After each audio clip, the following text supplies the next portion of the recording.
सूर्य और बुध के कंजक्शन को हम लगातार विचार कर रहे हैं और धनु लगन वालों के लिए इस वीडियो में हम चर्चा करेंगे। तो अब तक हमारी चर्चा पहले भाव तक के लिए हो चुकी है। इस वीडियो में अगर दूसरे भाव के लिए विचार करें तो यहाँ मकर राशि में आपका ऐसा कंजक्शन बनेगा। मकर राशि के जो स्वामी हैं आपके चार्ट में, यानी दूसरे घर के स्वामी शनि ही हैं। इसलिए यहाँ जो सूर्य और बुध का कंजक्शन बन रहा है, आपको देखना होगा कि यहाँ बुध कितने ज़्यादा मजबूत हैं, क्योंकि वैसे शनि के साथ बुध मित्रवत हैं और सूर्य के साथ जब बुध स्थित होंगे तो हो सकता है बुध सूर्य से काफ़ी प्रभावित हों। सूर्य से बुध अस्त भी हो सकते हैं, बुध वक्री भी हो सकते हैं, या बुध बहुत ज़्यादा सूर्य के क्लोज हो सकते हैं।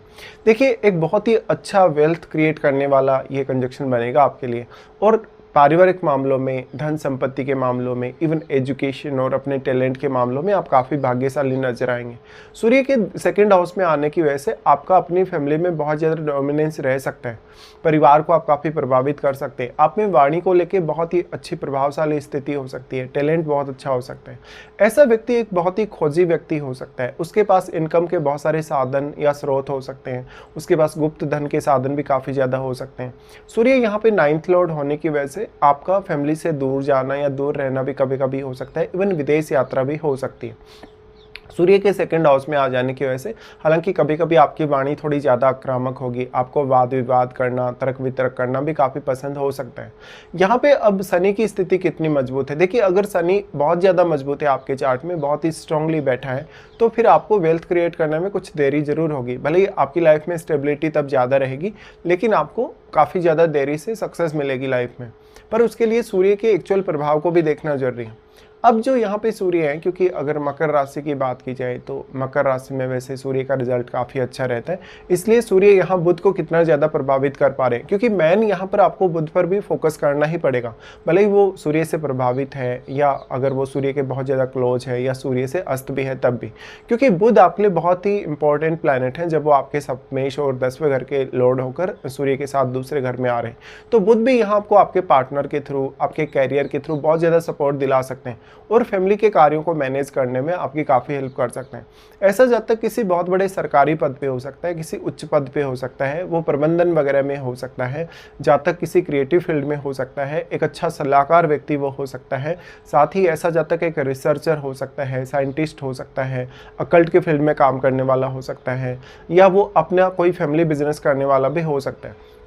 बट सूर्य का जितना ज़्यादा यहाँ बुध पर प्रभाव बढ़ेगा, उतने ही ज़्यादा आपके सरकारी क्षेत्र की तरफ आकर्षित होने के चांसेस होंगे। तो फिर आपके पास एक अच्छी जॉब हो सकती है, आप कोई बड़े प्रशासनिक अधिकारी या नेता वगैरह हो सकते हैं, आप कोई बहुत बड़े पब्लिक स्पीकर हो सकते हैं। यहाँ पे अब शनि जितना अच्छा प्लेस्ड है आपके चार्ट में ओवरऑल तरीके से, अगर शनि बहुत ही ज़्यादा मजबूत है तो आपको कठिनाई जरूर होगी, लेकिन फिर फैमिली के साथ कुछ कॉन्फ्लिक्ट वगैरह होने के भी चांसेस होते हैं। भले ही शनि अगर बहुत स्ट्रॉन्ग हो तो फैमिली या लाइफस्टाइल में थोड़ी स्टेबिलिटी भी देखने को मिल जाती। सूर्य एक रॉयल प्लैनेट है, रॉयल प्लैनेट होने की वजह से, लेकिन बुध का अगर ज़्यादा प्रभाव है यहाँ पर, कुल मिलाकर अगर बुध बहुत कमज़ोर ना हो तो जातक बहुत अच्छा ऐशो आराम वाला जीवन जीता है और वो अपने धन संपत्ति को भी अच्छे से मैनेज कर लेता है। साथ ही वो अपनी लाइफस्टाइल या फैमिली में कोई कॉन्फ्लिक्ट वगैरह होता है उसको भी बहुत अच्छे से मैनेज कर लेगा। सूर्य और बुध दोनों का दृष्टि आपके अष्टम भाव पे पड़ेगा, जहां पर अष्टम भाव से रिलेटेड ज्ञान प्राप्त करना, अकल्ट से रिलेटेड ज्ञान प्राप्त करना, आपके लिए तंत्र मंत्र करना, ध्यान साधना, सिद्धि वगैरह प्राप्त करना आसान होगा। साथ ही अष्टम भाव के थ्रू आपको वेल्थ जनरेट करना भी आसान होगा। ऐसे जब तक इन्वेस्टमेंट रिलेटेड जो भी फैसले लेगा काफ़ी आसानी से सोच समझ कर ले पाएगा। साथ ही साथ मैरिज होने के पश्चात आपकी लाइफ में फाइनेंशियली या करियर वाइज कुछ बड़े जो परिवर्तन है उनके आने के चांसेस हैं। यहाँ पे सूर्य और बुध दोनों ही आपके अष्टम भाव में बैठे प्लैनेट को भी काफ़ी प्रभावित कर पाएंगे, क्योंकि लेकिन सूर्य का प्रभाव यहाँ काफ़ी ज़्यादा है। सूर्य का प्रभाव ज़्यादा होने की वजह से अष्टम भाव के थ्रू अगर आप अपनी लाइफ में ट्रांसफॉर्मेशन से गुजरेंगे तो वो सारे बड़े चेंजेस को आप अच्छे से एक्सेप्ट कर लेंगे या उनको मैनेज कर लेंगे। यहाँ पे अब अष्टम भाव में बैठे ग्रह का रोल काफ़ी बढ़ जाता है, क्योंकि वैसे तो अष्टमेश आपके चंद्रमा है, तो चंद्रमा अगर बहुत ही अच्छे तरीके से प्लेस्ड है या अष्टम भाव में भी कोई आपके बहुत अच्छा सपोर्टिव प्लैनेट बैठा है, तो फिर ये कंजक्शन और भी ज़्यादा आपके लिए सपोर्टिव है।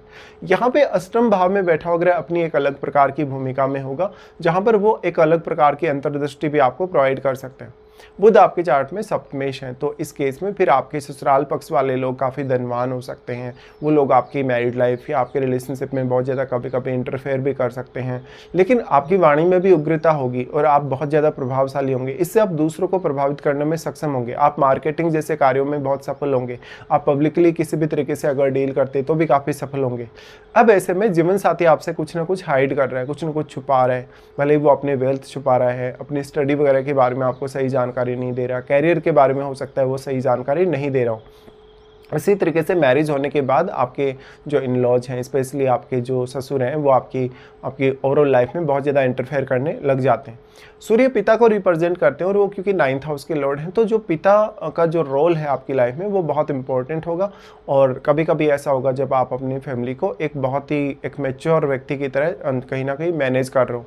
ऐसे केस में जातक के पास बहुत सारे इनकम आइडियाज़ हो सकते हैं, जातक के पास कैरियर आइडियाज़ भी बहुत सारे हो सकते हैं और ऐसा जातक काफ़ी मल्टीटास्किंग होगा। लेकिन ये कंजक्शन बन रहा है मकर राशि में। मकर राशि में होते हुए आपको शनि के गुणों पर भी ध्यान देना आवश्यक है। आपको बहुत ज़्यादा डिसिप्लिन में रहना होगा, अनुशासन को फॉलो करना होगा, आपको बहुत ज़्यादा रेस्ट्रिक्शंस बाउंड्रीज में रहना होगा और साथ ही साथ अपने लाइफस्टाइल या फैमिली के साथ कभी कभी कॉम्प्रोमाइज़ भी करना पड़ सकता है अगर शनि बहुत ही ज़्यादा स्ट्रॉन्ग है। अब देख लीजिए, अगर शनि का प्रभाव भी दूसरे घर पे है तो आपके लिए स्थितियां थोड़ी चैलेंजिंग हो सकती हैं या आपकी ग्रोथ काफ़ी स्लो रह सकती है। ऐसे केस में आपको देखना पड़ेगा कौन कौन से प्लैनेट्स का प्रभाव आपके सेकंड हाउस पे है, क्योंकि जिन प्लैनेट्स का भी प्रभाव होगा, वैसे तो यहाँ सूर्य है तो सूर्य काफ़ी एनर्जेटिक है, लेकिन फिर भी कुछ हद तक प्रभाव यहाँ पड़ने वाला है। अब आपके 9वें भाव में बैठे प्लैनेट को देखिए, आपके 10वें घर और आपके 7वें घर में बैठे प्लैनेट को देखिए, क्योंकि इन भावों के स्वामी तो आपके सेकंड हाउस में आ गए, लेकिन इन भाव में बैठे हुए ग्रह का रोल को भी आप इग्नोर नहीं कर सकते, क्योंकि 9वें भाव में जो प्लैनेट बैठा है हो सकता है वो आपके लगन पर दृष्टि डाल रहा हो सकता है वो आपके 3rd हाउस पे तो अवश्य ही दृष्टि डालेगा, तो वो आपके कम्युनिकेशन को प्रभावित करेगा, आपकी रिस्क टेकिंग एबिलिटी को प्रभावित करेगा, आपके जो रिलेशंस हैं पारिवारिक उनको प्रभावित करेगा, आपके पड़ोसियों के साथ रिलेशन है, भाई बहनों के साथ जो रिलेशंस है उनको, और आपके हार्डवर्क करने के तौर तरीके को प्रभावित करेगा। इसी तरीके से 3rd हाउस में बैठा हुआ ग्रह भी अपना अलग प्रकार का रोल यहाँ निभाएगा, क्योंकि जो सेकंड हाउस का लॉर्ड है वही आपके 3rd हाउस का भी लॉर्ड है। इसके साथ आपके मान लो 10th हाउस में कोई प्लैनेट बैठा है, आपके 7वें भाव में कोई भी प्लैनेट बैठा है, तो इन प्लैनेट्स पे भी आपको गौर करना जरूरी है, क्योंकि 7वें भाव में जो प्लैनेट बैठेगा, सप्तमेश तो आपका सेकंड हाउस में चला गया जो पार्टनर के थ्रू एक अच्छा धन योग भी क्रिएट कर रहा है, लेकिन 7वें भाव में बैठे प्लैनेट का अपना एक अलग प्रकार का इंपॉर्टेंस है आपके लिए। इसी तरीके से 10th हाउस में बैठा अगर आपके 4th हाउस को जरूर प्रभावित करेगा, तो वो आपकी भौतिक सुख सुविधाओं, पारिवारिक स्थिति, पारिवारिक मामलों पर अपना प्रभाव काफ़ी ज़्यादा दिखा सकते हैं।